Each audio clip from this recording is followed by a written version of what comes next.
rehabilitated, and real entertaining.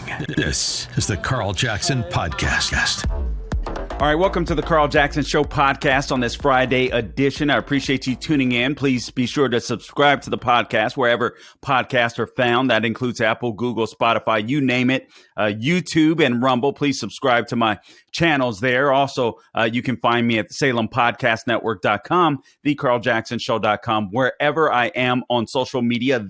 Make sure you put the word "the" in front, except on Twitter, The Carl Jackson Show or The Carl Jackson Show. Also, please be sure to support my friends at My Pillow and Mike Lindell, the juggernaut that he is, creating American jobs, American manufacturing, and fighting for election integrity. That's what he is doing. But right now, there are some specials available, and all you have to do is use my promo code to take advantage of some of the deals that are going on, and not just with the things that I'm about to mention, but across the board.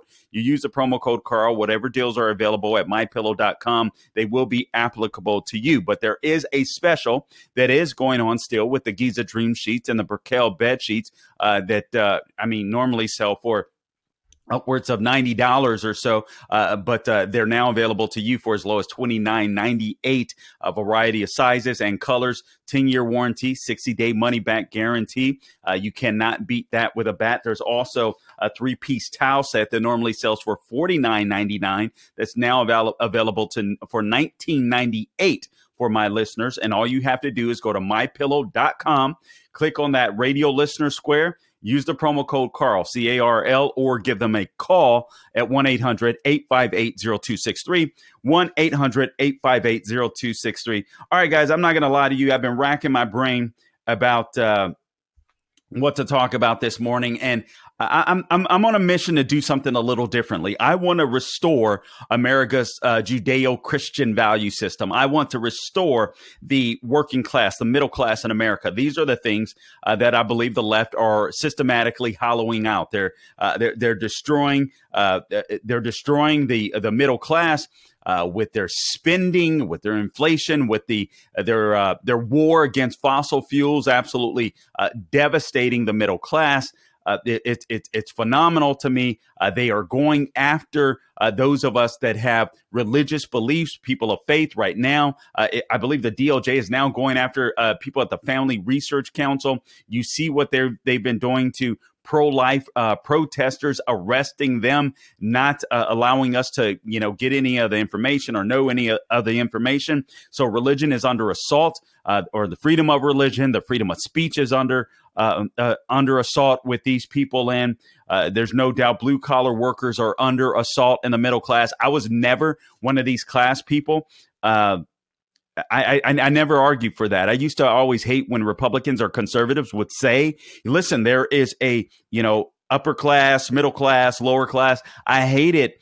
I hated defining people in those terms simply because I was like, no, this is America. It simply doesn't matter where you start.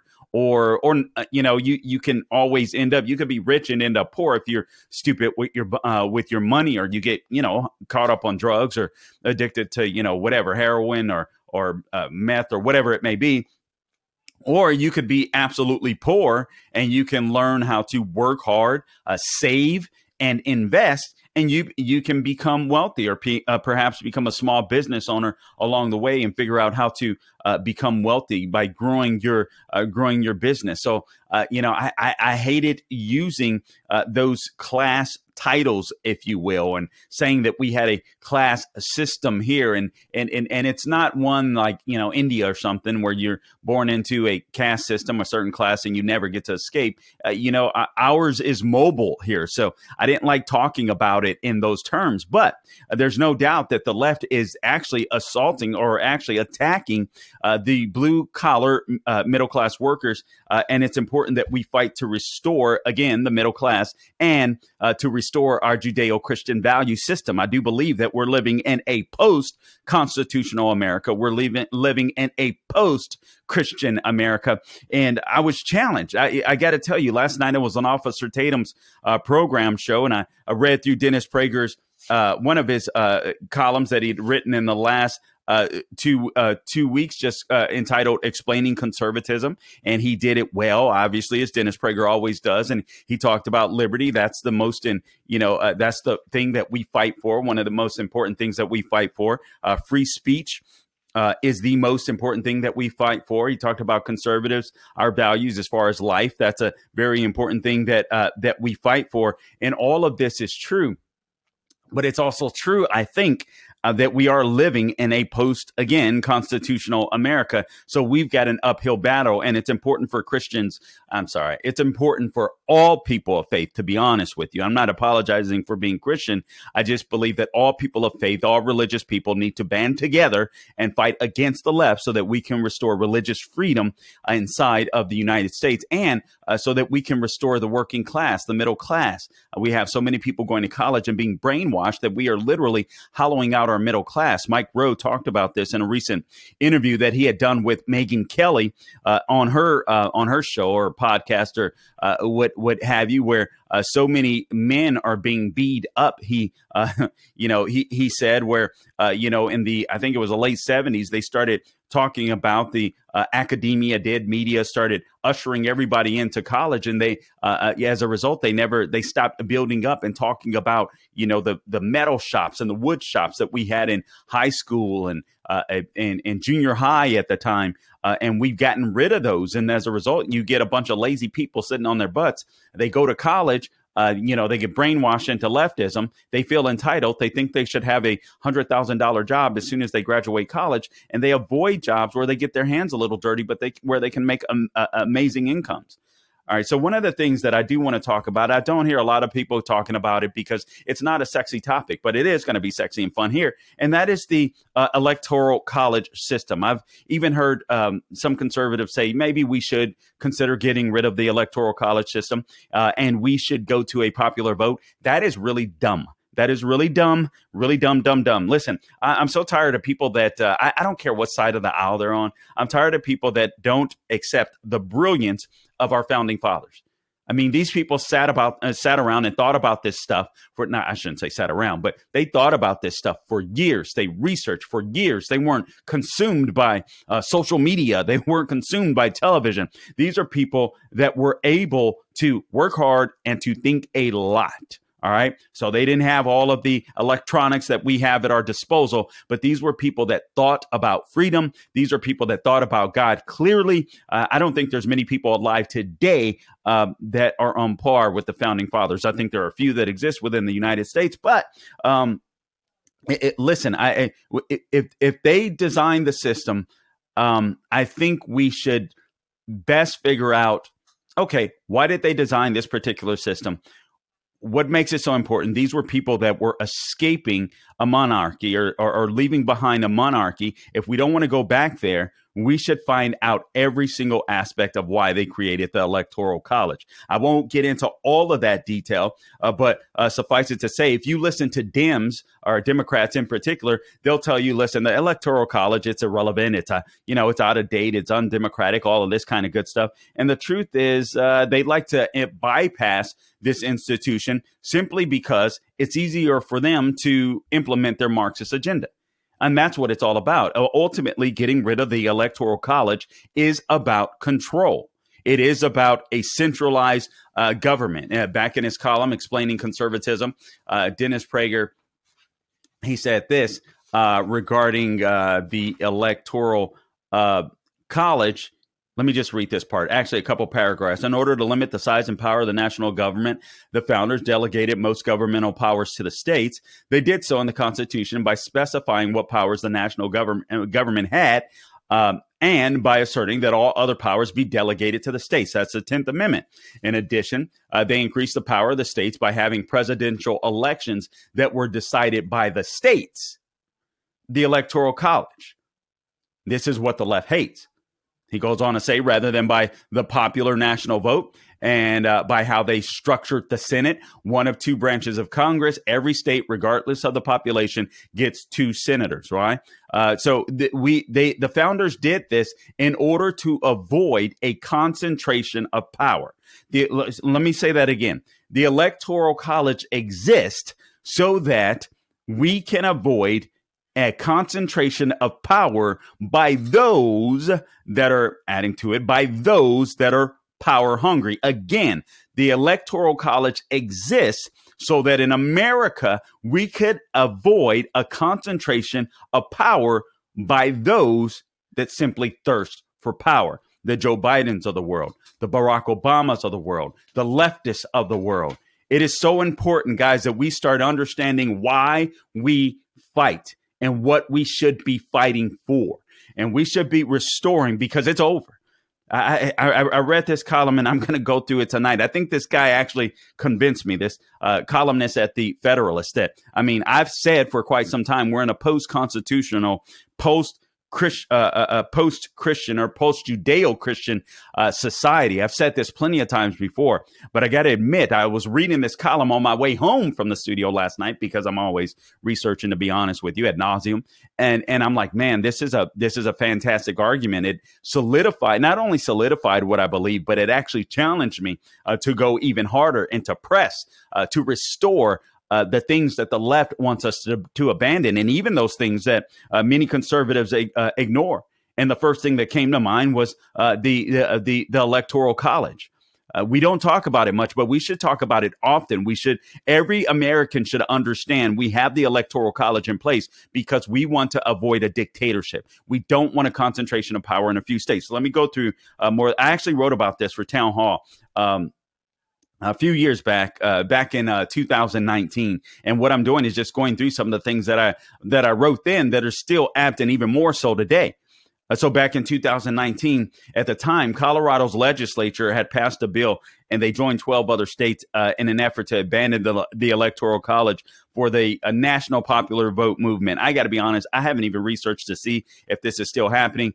But listen, I know the left is still trying to undermine the Electoral College. So there's no doubt, if they don't call it it was a movement called the Interstate Compact, it may be under a different name. Just in fairness, I haven't even researched it. I didn't look at it, but I will. But that's what they were doing. They were undermining the Electoral College, starting this movement to go against it. The Interstate Compact is what it was called. Former Attorney General Eric Holder at the time, Barack Obama's former wingman, chimed in at the time. Here's what he said on Twitter: "Time to make Electoral College a vestige of the past. It's undemocratic, forces candidates to ignore." Listen to this. This is a totalitarian speaking. Forces candidates to ignore majority of the voters and campaign in a small number of states. All right. The presidency is our one national office and should be decided directly by the voters. So these are people that want to remake the Constitution. Eric Holder, Barack Obama, Biden, those on the left, the Democrat Party as it exists today. If you are a Democrat and you claim to be a liberal, if you claim to be a moderate, this isn't your past Democrat Party. You belong to a freaking Marxist party at this time, a communist party, people that just want to take over our lives and completely tell us how to live, when we can be born, if we can be born, when we should die, what type of work we're going to do, what we should eat.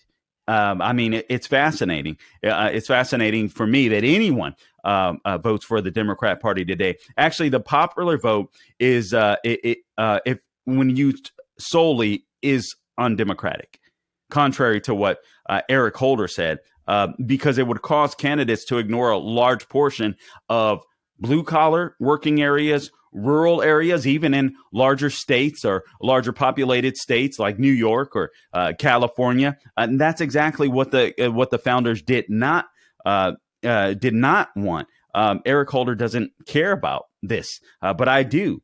In an article back in 2009, Daily Signal, it was an article entitled, it was written by Daily Signal, entitled "Effort to Abandon Electoral College Gains Steam. Here's What It Would Ruin for America."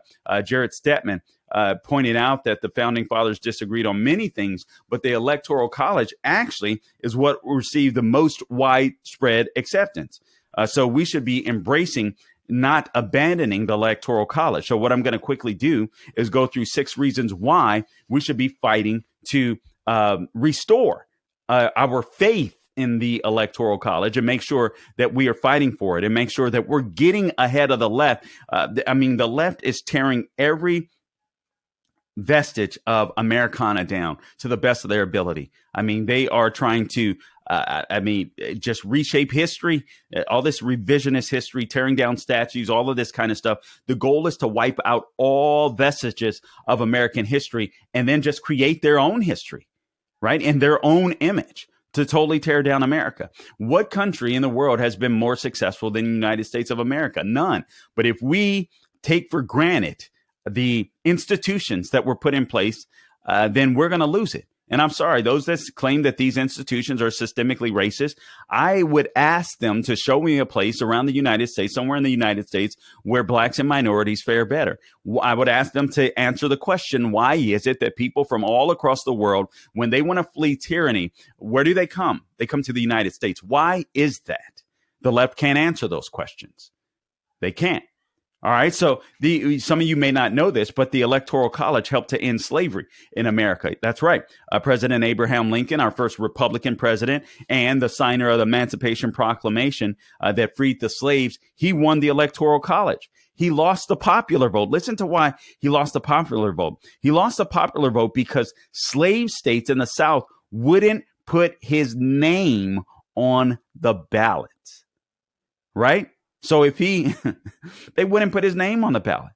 So he simply lost the popular vote. But he won the Electoral College. That should tell us something about American history too, right? It tells us there were more areas around the country at the time that wanted slavery abolished as well. But it concentrated in the South, they didn't. So they didn't put his name on the ballot. There's no telling how long it would have taken to eradicate slavery in America. If we didn't have the Electoral College. That's the first thing. The second thing, the Electoral College embraces true state diversity. I love this. One of America's greatest attributes is our recognition of the geographical, the agricultural, and the cultural diversity that exists from state to state. For example, if you travel to New York, now I wouldn't travel to New York now. I'm not even going to lie to you because I think it's gotten so violent. Hey, Lee Zeldin is making a strong run for that governorship. Make sure you donate to his campaign. He can use all the help that he can get. I want New York to be the place that it was under Rudy Giuliani, where people felt safe to live there and to travel there and to see the sights, man. I've never traveled to New York. It absolutely upsets me that I did not go when Giuliani was the mayor, or even when Bloomberg, even the little socialist that he was, when he was the mayor, because it was a lot safer place, right? So I wish I would have gone then. I am not going unless Zeldin gets elected and they get rid of Bragg. And I think they need to get rid of New York City Mayor Eric Adams. I understand he's going to be in for a few more years, but the guy is he's a complete and utter joke. Crime hasn't lessened under him. It's worsened under his control. But one of the unique things about the Electoral College is it does embrace true state diversity. So think of New York. All my homies in New York. You travel to New York, all the things that people talk about, you eat the best hot dogs, you eat the best pizza, the mentality of people, not necessarily the friendliest place. People always say bold and people, they can be a little rude, but that's their thing. Yankees game, visiting Times Square, the 9/11 memorial, which is about to come to an end. Sadly, you can mourn at the 9/11 memorial, or you could have, and then but you can, in the evening, you could go and check out a play on Broadway. I mean, just a cultural juggernaut, right? So this is absolutely cool, but that's New York. But what about if I wanted to travel to Arizona? If I wanted to travel to Arizona, I would want to take in and enjoy the uniqueness of the desert, the cactus, even the animals that exist there. I would want to enjoy a hike, in the Grand Canyon. Check out the Hoover Dam. What I don't want is for every state to become New York. What I don't want is for every state to become California. And I understand that all of these states would still have, from Arizona, I just described the desert, whereas in New York, you don't have a desert, but you don't want the same type of philosophy. You don't want the same type of ideology. You want the people that appreciate Arizona for what it is. You want the people that appreciate New York for what it is, because when you travel from Arizona to New York, you want to, as an American, experience a different experience. This is what makes America so cool. Every state is its own laboratory. Absolutely love that. You might want to see some of the Native American cliff dwellings that exist in Arizona. All of these states are unique. We don't want them all to be California. California and New York seem to be running in the same way, and they just seem the same. Crime is out of control. It's insane. Drugs, all this stuff that leftism has wrought because they don't respect their states. They're not saving their states from their own ideology. They don't appreciate their states, the beauty of their states, in my opinion. And this is one of the things that I adore about the Electoral College. I don't think anybody ever speaks of it in this way. But when I travel, I want a different experience. I want to experience different people. If there's more liberals in New York, I don't care. I don't hate liberals. I'd love to go to New York as long as it's safe because I want to check out their culture. But I want to be able to go to Texas. I want to be able to go to Arizona. If those slates are slightly more red, as long as the people are friendly, and they are, I want to see the differences there. I don't want a Gavin Newsom running Texas and a Gavin Newsom running California, or a Hochul running New York and a Hochul running California, or a Hochul running Montana. I want a difference. I want to feel the difference when I go to a different state. And that's what the Electoral College allows us to do. It allows us to experience true state diversity. The third thing, the Electoral College preserves the power of the states. AKA, that's what's known as federalism. I don't know why they call it federalism. It does seem like a weird, man, I can't say it. Weird word when you think of states instead of, the federal government. But nonetheless, that's what it is. Mike Lee, a few years back, he was at a CPAC and he said we need to rebalance the power between the three branches of government by, and I quote, sending power back to where it belongs, which is with the people.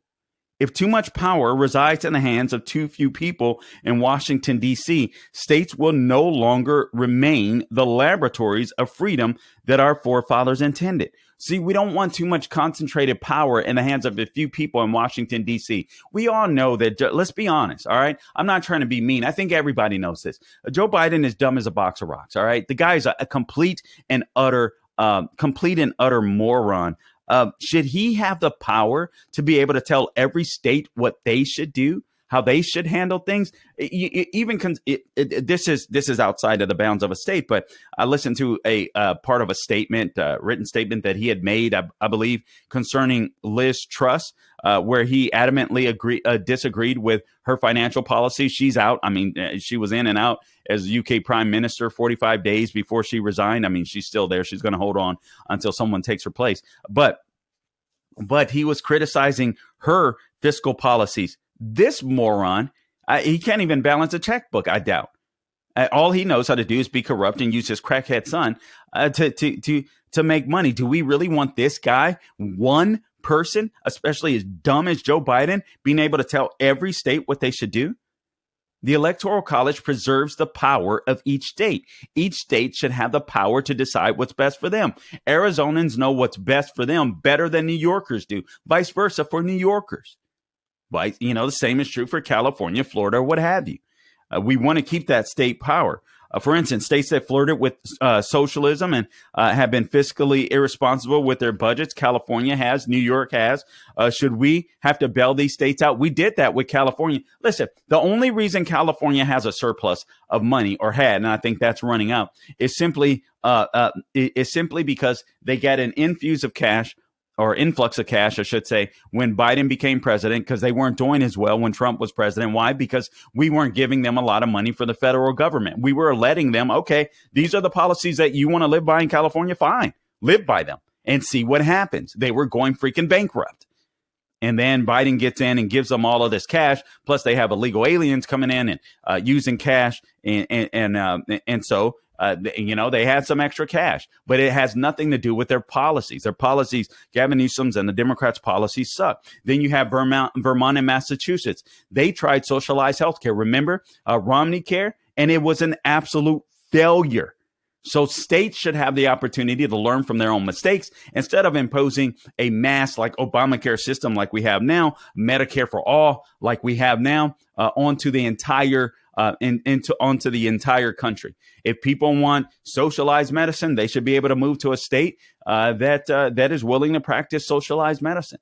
But people that want freedom of medicine, I think we should have that opportunity where people say, listen, I can travel again across county lines, city lines, even state lines to buy insurance if it's going to make it cheaper. And I should have the opportunity to travel and see any doctor I want, whether that doctor is a mile away, whether that doctor is 10 miles away.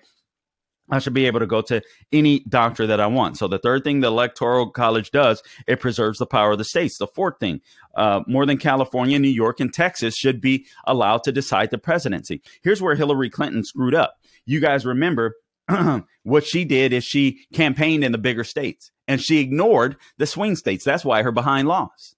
And that's what she gets.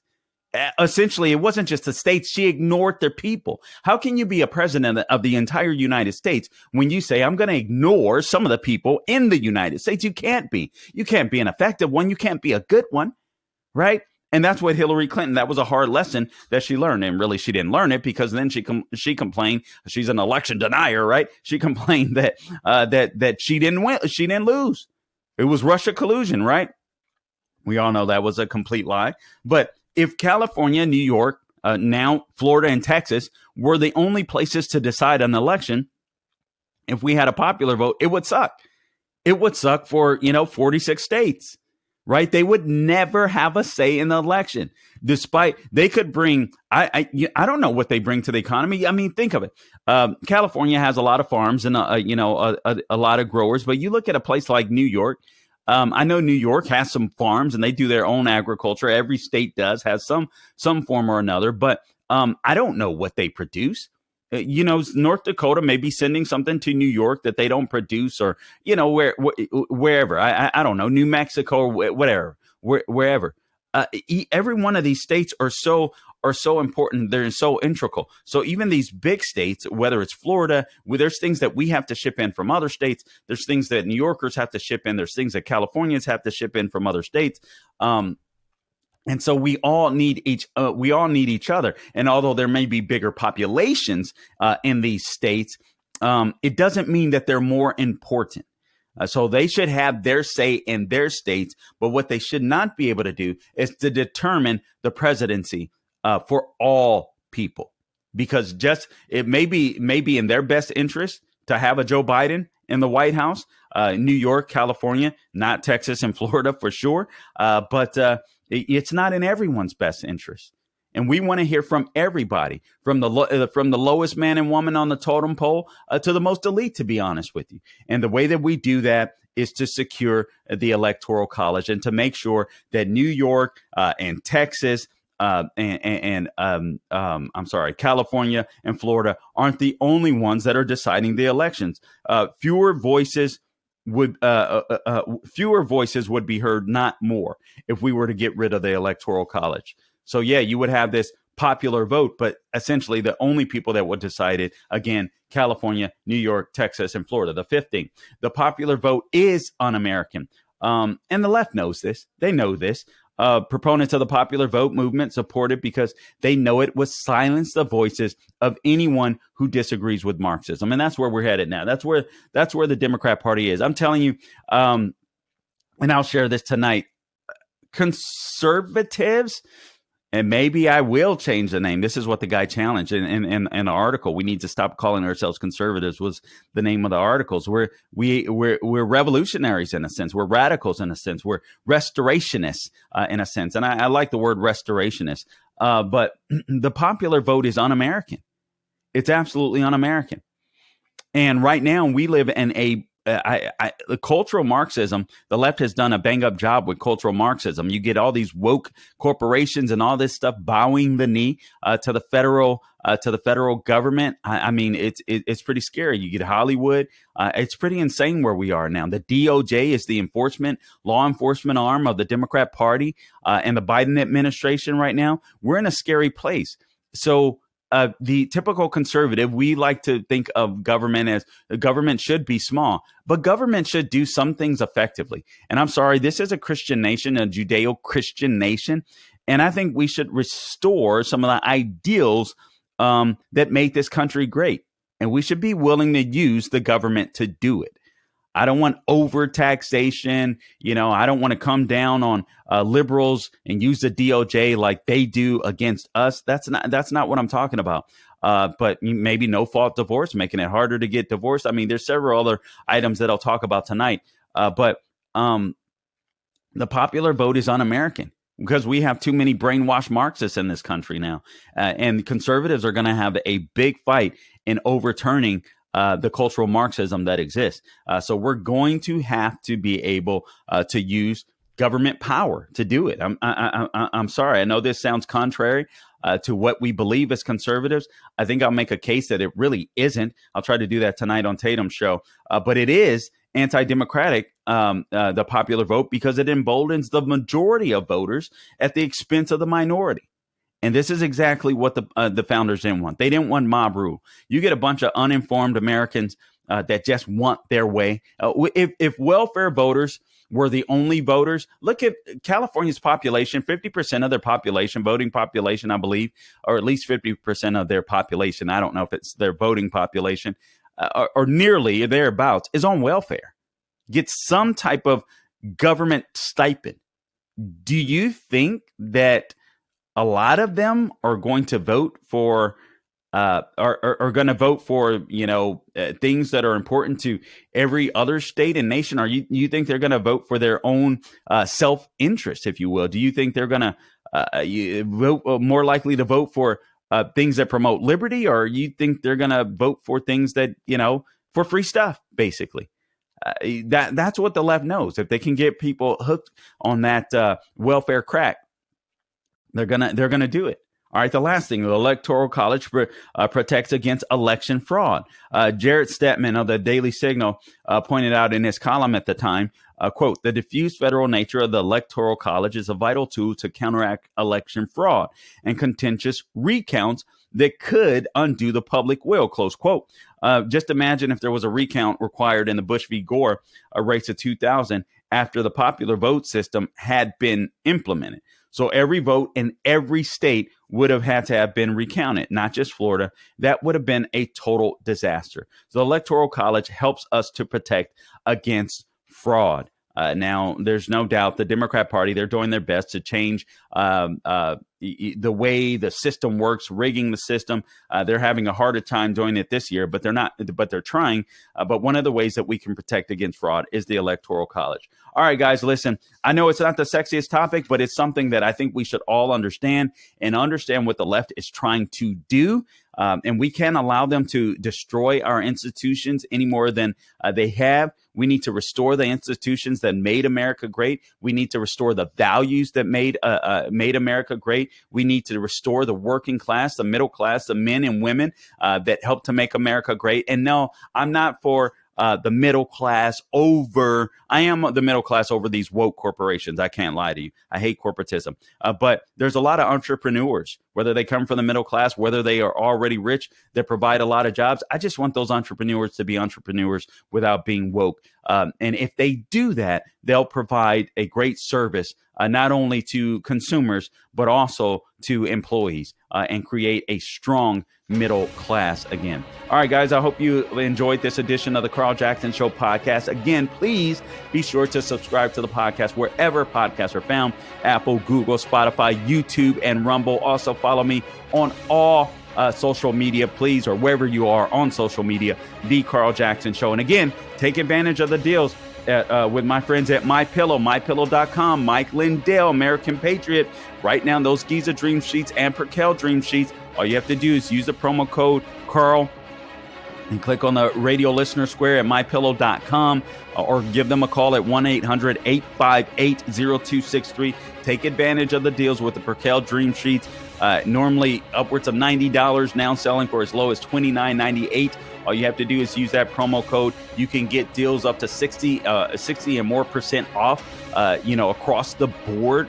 I shouldn't say across the board, but wherever those deals exist, get some products up to 60% off and more.